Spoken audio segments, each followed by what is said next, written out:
Humphrey Bogart has the distinction of playing both private eyes, considered the exemplars of American detective fiction. Sam Spade, created by Dashiell Hammett in his 1929 novel The Maltese Falcon, and Philip Marlowe, who made his debut in The Big Sleep 10 years later. Although Chandler was considered Hammett's successor as the leading practitioner of hard-boiled crime, Marlowe was not a carbon copy of Spade. Both characters were cynical and jaundiced, operating in a world where, as Chandler put it perfectly, the law is where you buy it.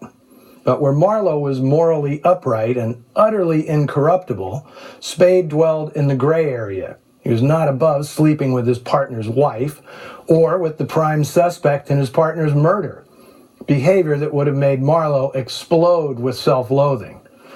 Now, you may have noticed in The Big Sleep, Bogart plays it much more like Sam Spade than the Dick and Chandler's fiction.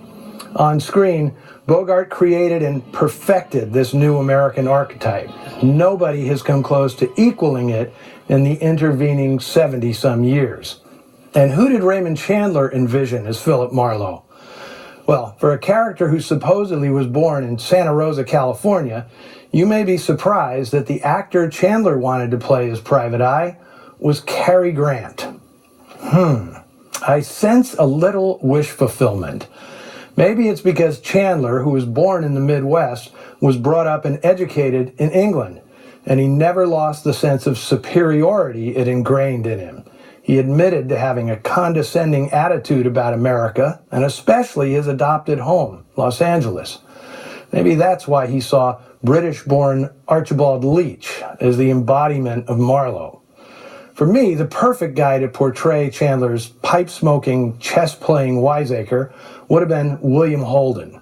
If only Paramount had bought The Long Goodbye in 1953, the year Chandler's masterpiece was published, Holden would have been the perfect Marlowe. One memorable scene in The Big Sleep is just a throwaway in the book, and a complete departure from it.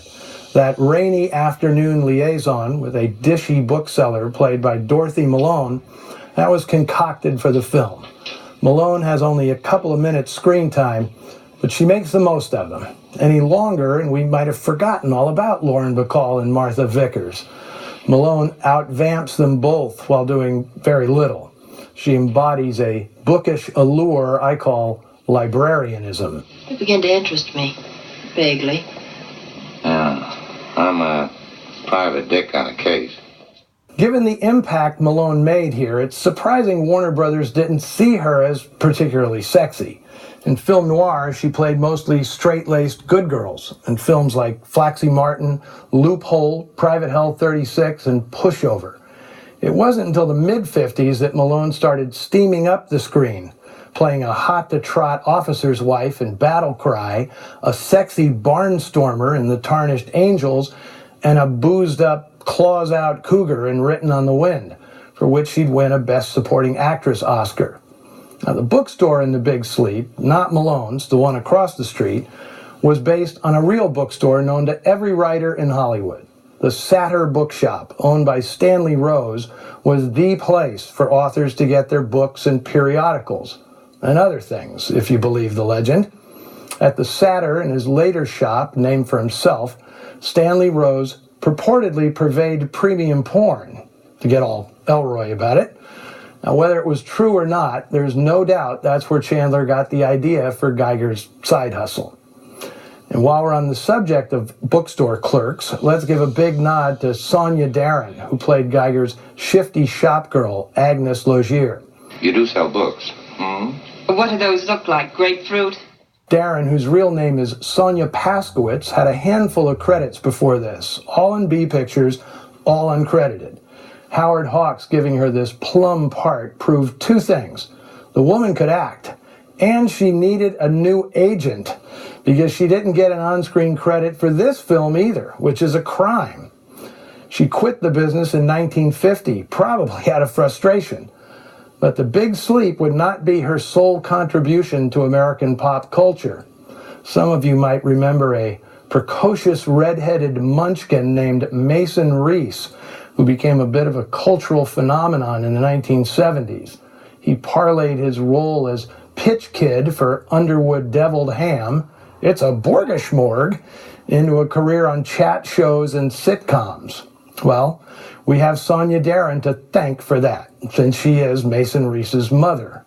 Lastly, we have Raymond Chandler to thank for everything big in crime fiction and film noir.